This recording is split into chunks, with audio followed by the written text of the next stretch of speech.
একটা সাইডে ঘুরিয়ে দিতে হবে। আসবে না, কথা বলতে হবে। ওই যে তার বেড়া নিয়ে তার বেড়া যে এক তার বেড়া করা আছে, আবার ফের সীমানা থেকে অল্প একটু দূরে আবার রাস্তা বানাচ্ছে, রাস্তা বানিয়ে ফের আবার তার বেড়া দিবে। তার জন্য আমাদের জমি, আমাদের পাবলিকের জমির ক্ষেত্রে আসতে সমস্যা হবে, তার জন্য পাবলিকে বাধা দিয়েছে। পাবলিক উপরে জানাচ্ছে, উপর থেকে জানিয়ে তো আপনার ডিসিশন নিয়েছে।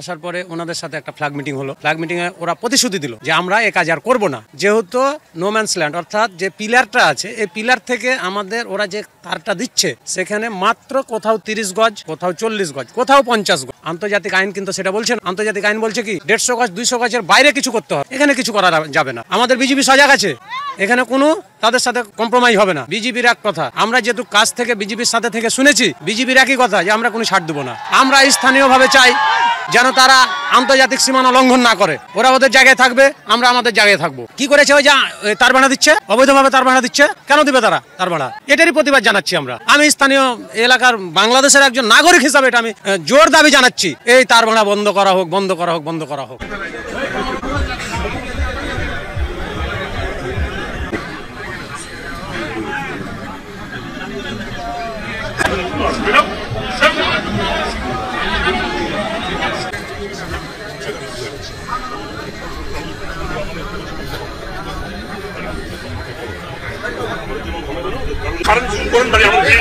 না না, ওকে ওকে, থ্যাংক ইউ।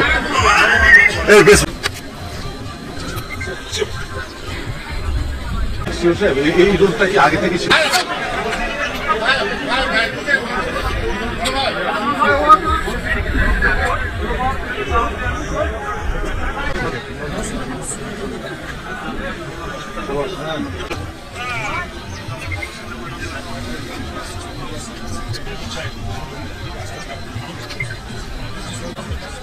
এর আগে ভারতের বিএসএফ এর অধীনে, মানে ভারতের বিএসএফ এর নেতৃত্বে একটা যেটা ভারতের সীমান্ত আছে এখান থেকে তারা আন্তর্জাতিক নিয়ম লঙ্ঘন করে মানে 150 গজের ভিতরে একটা রাস্তা প্রতিস্থাপন করেছে। এর আগে হচ্ছে আমাদের দেশের প্রধানমন্ত্রী কোনো প্রতিবাদ জানায়নি, এখন পরবর্তীতে তারা আবার ওই 150 গজের ভিতরেই তারা আবার কাঁটাতার দিতে যাচ্ছে, যেটা আমাদের জন্য একটা ভয়ঙ্কর পরিস্থিতি তৈরি হচ্ছে। দেখা যাচ্ছে এখানে কৃষক আসতে ভয় পাবে। তো এইখানে তার দ্বারা প্রতিস্থাপনের বিপরীতে আমরা সহ আমাদের এলাকার সব কৃষকেরা এটার প্রতিবাদ জানিয়েছি। বাংলাদেশের 1 ইঞ্চি মাটিও যেন ভারত দখল করতে না পারে, এর জন্য আমরা যথাযথ প্রস্তুতি নিয়ে আছি। আমরা সবসময় প্রস্তুত আছি।